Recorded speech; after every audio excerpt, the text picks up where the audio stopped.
Welcome to Shadowboxing 101. First, let's talk about maybe one or two reasons why you should shadowbox. Shadowboxing is designed to give you looseness of the joints, movements, shoulders, elbows, hands, so you can work on the mechanics of punching, moving your feet. For instance, when you're going to pop your punches, such as a snap jab or a stiff jab, you want to let your shoulders loose. So you want to kind of throw the shoulder out there with the punch, just to relax it a little bit. It's not purpose to just punch hard or be stiff, but to show you fluidity and movement when you're throwing your punches. You can see now I'm moving my shoulders, even if I'm doing uppercuts or hooks, that my body is shifting and turning with my hands. As I throw my punches, very relaxed, nothing hard, nothing very fast. It's a progressive state. So start out slow, and then over time you speed it up, throw your punches a little bit faster, you double, triple up your jabs, you double, triple up your straights, or even your overhand, your uppercuts, and your body shots. Okay, this is one of the better things about shadowboxing, is that it lets you be who you are. It lets you move around, don't have to worry about an opponent or hitting on a bag.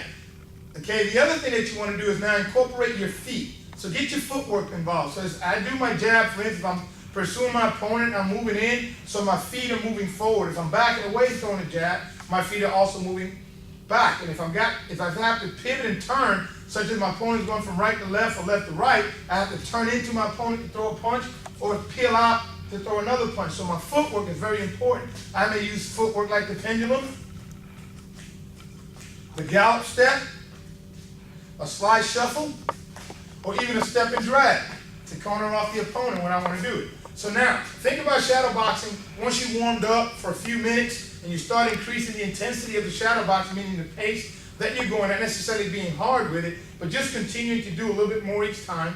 And then you want to get into what you can imagine to be a fight. So if my opponent is inside this ring with me and I'm turning on him, if he's on this side of me and I have to pivot and turn face him, and I hit him with a couple of shots on this side, I may have to bob and weave, may have to come up underneath, body shot, pivot again, catch him on the other side, move, turn, come around to this side again and hit him. If he's going to my left this time, I may have to open up, hit him from here, or I may have to jump to a position and catch him off on the other side and spin around again and hit him with some other body shot. If my opponent tries to circle me, I have to move around, all the way around, all the way around, and I keep moving. I also watch the distance in my feet. I try to keep the distance in my feet pretty much the same. If I'm boxing, I get a good stance, make sure I'm able to swivel, hips and knees, so I can go to either side. I can pivot and turn from one by stepping, or I can peel out and come around and get my feet in the proper position so I can go ahead and throw my punches. So as you can see, shadow boxing is a very good component of boxing. You can shadow box from 1 minute to about a good 5 to 10 minutes, depending how much work you want to get. That's Shadowboxing 101. Enjoy your training.